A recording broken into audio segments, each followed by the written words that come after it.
বিরতির পর স্বাগত। ৫১ পীঠের এক পীঠ মাতা ত্রিপুরা সুন্দরী মন্দির।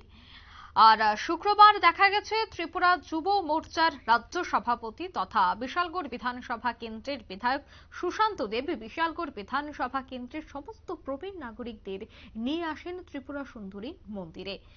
ত্রিপুরেশ্বরী মায়ের মন্দিরে নিয়ে আসেন পূজা দেওয়ার উদ্দেশ্যে। সাথে উপস্থিত ছিলেন রাজ্য যুব মোর্চার সেক্রেটারি পার্থদেব, বিশালগড় মণ্ডলের সহ সভাপতি জিতেন্দ্র সাহা সহ মিডিয়া ইনচার্জ বাপি সাহা।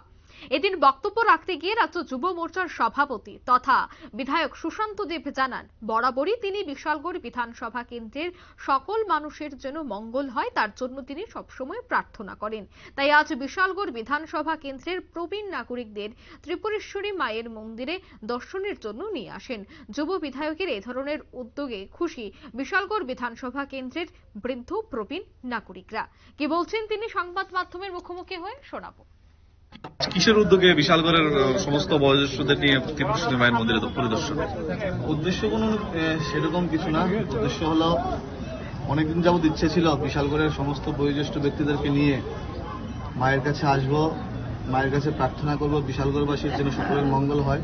আজকে আমরা সবাই মিলে আমাদের বয়োজ্যেষ্ঠ যারা আছেন প্রত্যেককে মিলে মায়ের কাছে আমরা বিশালগড়ের উন্নয়নের জন্য, বিশালগড়ের প্রত্যেকের ভালোর জন্য আমরা মায়ের কাছে চরণে প্রার্থনা করব এবং প্রত্যেককে সঙ্গে নিয়ে এসেছি এবং প্রত্যেকের হাত ধরেই যারা বয়োজ্যেষ্ঠরা আছেন প্রত্যেকের হাত ধরে প্রত্যেকের সুপরামর্শে আমরা আমাদের স্বপ্নের বিশালগড়কে শ্রেষ্ঠ বিশালগড়ে পরিণত করব।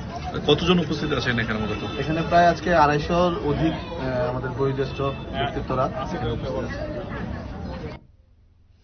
২৫০-রও অধিক এলাকাবাসী বিশেষ করে বৃদ্ধ প্রবীণ নাগরিকদের নিয়ে এসেছেন আজ বিধায়ক এবং তিনি জানাচ্ছেন যে তিনি বারংবার আসেন ত্রিপুরা সুন্দরী মন্দিরে পূজা দিতেন, কিন্তু আজ বিশালগড় বিধানসভা কেন্দ্রের বৃদ্ধ প্রবীণ নাগরিকদের তিনি নিয়ে এসেছেন পূজা দেবেন তার উদ্দেশ্যেই আছে সেখানে মন্দিরে আসা। এবং তিনি জানাচ্ছেন যে আগামী দিনেও তিনি এই ধরনের কাজ বিশেষ করে সেই এলাকার প্রবীণ নাগরিকদের দর্শন করানো একাধিক বিষয়ে তিনি এগিয়ে থাকবেন বলে সংবাদ মাধ্যমের মুখোমুখি হয়ে জানাচ্ছেন। নিয়ে নিচ্ছে ছোট্ট একটি বিজ্ঞাপন বিরতি, সঙ্গে থাকুন।